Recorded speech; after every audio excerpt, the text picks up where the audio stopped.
नारद जी बोले, हे ब्रह्मन, हे विधे, हे महाप्राज्ञ, हे वक्ताओं में श्रेष्ठ दक्ष प्रजापति के घर चले जाने के बाद फिर क्या हुआ, यह सब वृतांत प्रीति पूर्वक कहिए। ब्रह्मा जी बोले, हे नारद, दक्ष प्रजापति ने अपने आश्रम में जाकर प्रसन्न चित्त हो मेरी आज्ञा से बहुत सी मानसी सृष्टि की, किंतु उस प्रजा सृष्टि को बढ़ता हुआ न देखकर दक्ष अपने पिता मुझ ब्रह्मा से कहने लगे, हे तात, हे ब्रह्मन, हे प्रजानाथ, मेरे द्वारा बनाई गई प्रजाएं बढ़ नहीं रही हैं। मैंने भली प्रकार से विचार कर देख लिया है कि मैंने जितनी भी सृष्टि की है वह उतनी ही है। हे प्रजानाथ, मैं क्या करूं? यह मेरी प्रजा किस प्रकार बढ़ेगी? आप कोई ऐसा उपाय बताइए जिससे प्रजाओं के सृष्टि क्रम का विस्तार करूं। ब्रह्मा जी बोले, हे दक्ष, हे प्रजापते, हे तात, मेरी उत्तम बात सुनिए और उसे कीजिए। हे सुरश्रेष्ठ भगवान शंकर आपका कल्याण करेंगे। हे प्रजेश, पंचजन प्रजापति की जो अश्वनी नामक सुंदर पुत्री है उसे आप पत्नी रूप में ग्रहण कीजिए। अभी तक आप पत्नी रहित होकर धर्माचरण करते रहे हैं, किंतु इस प्रकार की पत्नी में मैथुन धर्म से प्रवृत्त होकर जब आप सृष्टि करेंगे तब प्रजा बढ़ेगी। ब्रह्मा जी बोले, हे नारद, तब दक्ष प्रजापति ने मैथुन धर्म से प्रजा सृष्टि करने के लिए मेरी आज्ञा से वीरण की कन्या के साथ विवाह किया। प्रजापति दक्ष ने अपनी पत्नी उस वीरणी के गर्भ से हर्यश्व नामक 10,000 पुत्रों को उत्पन्न किया। हे मुने, वे सभी पुत्र समान धर्माचरण करने वाले, पिता की भक्ति में तत्पर रहने वाले और सदा वेद मार्ग का अनुसरण करने वाले थे। हे तात, वे सभी दक्ष पुत्र अपने पिता की आज्ञा पाकर सृष्टि के उद्देश्य से तपस्या हेतु पश्चिम दिशा की ओर चले गए। वहां पर परम पवित्र नारायण सर नामक तीर्थ है, जहां दिव्य सिंधु नदी तथा समुद्र का संगम हुआ है। उस तीर्थ के स्पर्श मात्र से उनकी बुद्धि अत्यंत निर्मल हो गई और पाप के दूर होते ही वे सभी परमहंस धर्म में स्थित हो गए। तत्पश्चात दृढ़ चित्त वाले तथा श्रेष्ठ वे दक्ष पुत्र पिता की आज्ञा से बंधे होने के कारण प्रजावृद्धि के लिए तप करने लगे।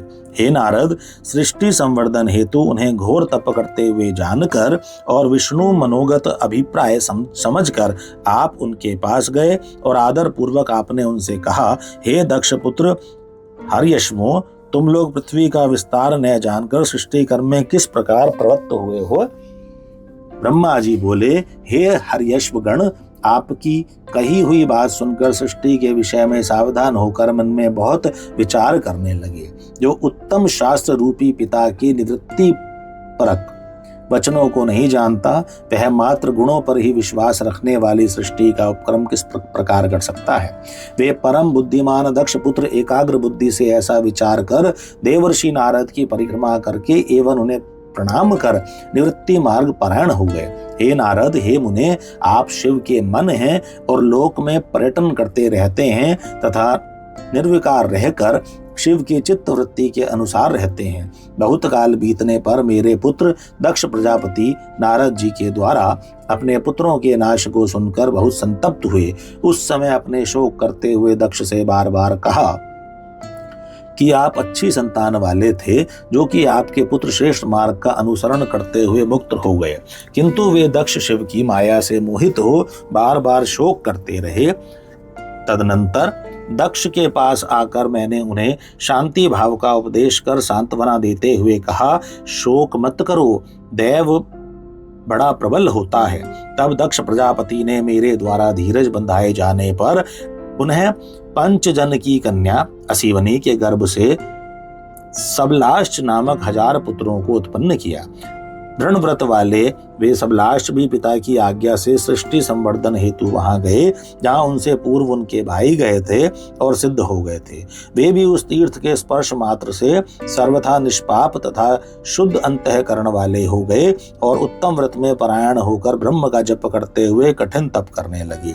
हे नारद, आपने सृष्टि करने के लिए उन्हें तपस्या में उद्यत देखकर उनके पास जाकर ईश्वर की गति का स्मरण करते हुए वही उपदेश दिया जो पूर्व में उनके भाइयों को दिया था।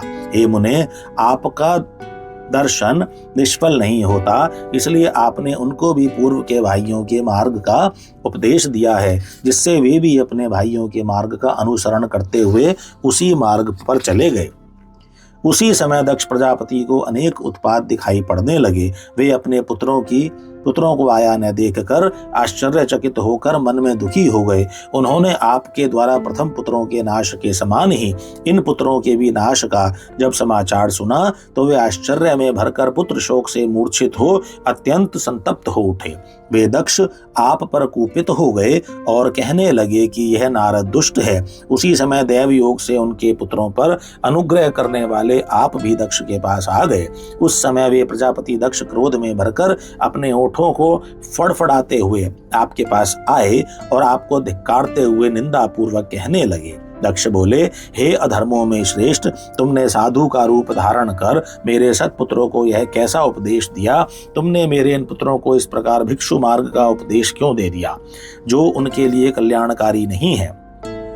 तुम्हारे जैसे निर्दयी शठने देव ऋषि तथा पितृ ऋण से मुक्त हुए बिना ही मेरे पुत्रों को ऐसा उपदेश कर उनके इस लोक तथा परलोक के कल्याणों को नष्ट कर दिया।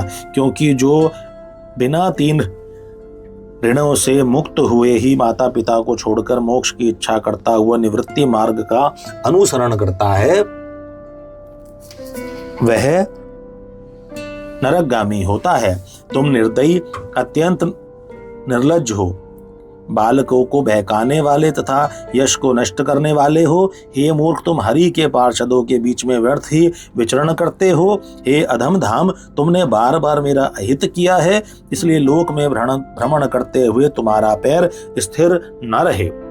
इस प्रकार शिव जी की माया से मोहित हुए दक्ष ने ईश्वर की इच्छा को नहीं समझा और सज्जनों के मान्य आपको शोक संतप्त होकर शाप दे दिया।